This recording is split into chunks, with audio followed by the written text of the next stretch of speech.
at 6. Good evening. Tonight, breaking news. A person of interest identified in the Christmas Day bombing, who police are now investigating.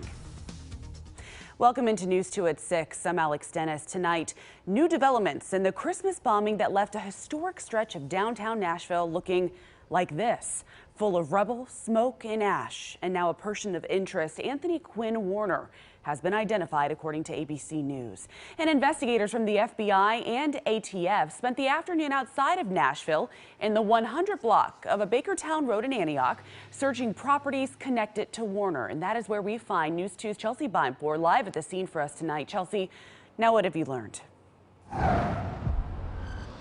Yeah, Alex, federal agents stopped searching the house here behind us about an hour ago that we know has some sort of affiliation with Anthony Warner. We're going to show you some video we took earlier today.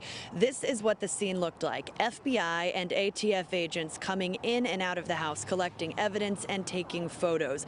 We also saw a SWAT team on scene. They left the area, though, in an armored vehicle shortly after we got here around 2 o'clock. The basement door, which leads out to the fenced-in backyard, was open, but we could not see what was inside.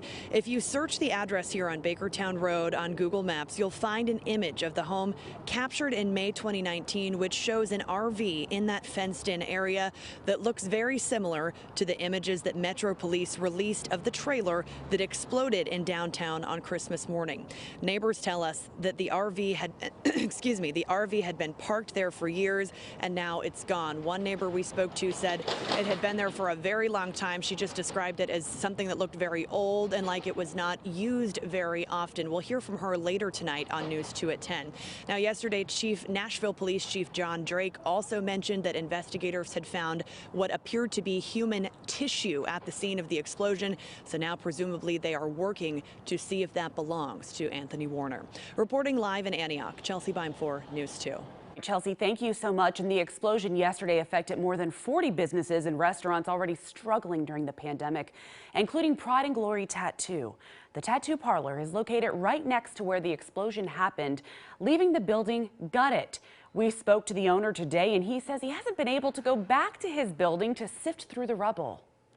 We've all been trying to work as a team to really recover some of the stuff maybe we could find, and but we haven't been able to go down there and look. It's just been the guys doing the investigation looking, and from what we hear, it's not good. So they can't really find much. Gibson says he and his staff were slowly getting back on their feet after COVID hit so hard in the spring. He doesn't know when authorities will allow him to return to the blast site to survey what's left, if anything, of his business. Another business that took a hit, the Melting Pot, located in the heart of the blast zone on 2nd Avenue North. The moment the explosion happened was captured right here on the restaurant's security cameras, and the damage is severe. The restaurant business is rough as it is. I could tell you some regular stories from just last week about the difficulties, not including the pandemic and now this. So every day is a challenge, but we're fortunate to have really great and dedicated folks that do the hard work to make people happy. That's what we do. Mark also owns Redigio Grill, which is directly above the Melting Pot. It was also damaged. A GoFundMe page was started to help the employees already struggling due to the pandemic. You can find that online. And as people across Middle Tennessee still grapple with the explosion felt throughout the area, first-time visitors, well, they're in shock as well. News 2's Maya Owen shows us how tourism may take a hit after the dust has settled. The heart of downtown Nashville, welcoming people to the Music City during the holidays. To take a trip at Christmas time like I normally do, and I thought this would be a fun place to go. What brought you to Nashville? Every year our family goes on vacation for Christmas, so we chose Nashville this time around. Rocked to its core, on Christmas Day. The whole building shook, so we all went to the window and said, "Did you hear that?"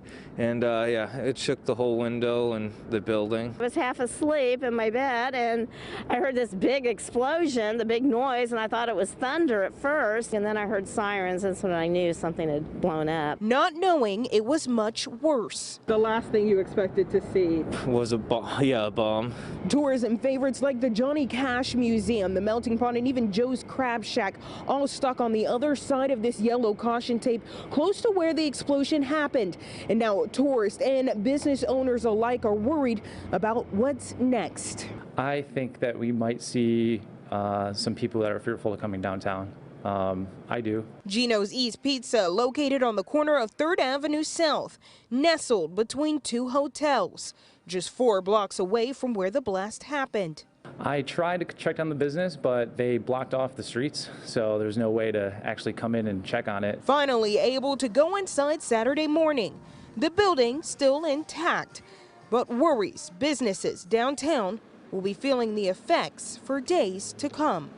Maya Owens, News 2. Well, Mayor Cooper announced it will be several months before downtown Nashville will return to normal. But he says he knows Nashville will come back from this stronger than ever. Well, it's shocking. It's not unlike some of the tornado damage that we saw. It's very concentrated, but I think we're going to rebuild. We're going to reclaim what is Nashville. This is a historic part of our city. We need to bring it back. And an update now to the AT&T outage affecting so many people. Well, the company says it continues to make progress and has started to restore power to the facilities in the building damaged after connecting generators through the walls. They hope to have the equipment back up online in the hours ahead. So far, service in the Lexington, Kentucky area has been restored. Head to WKRN.com for the latest on the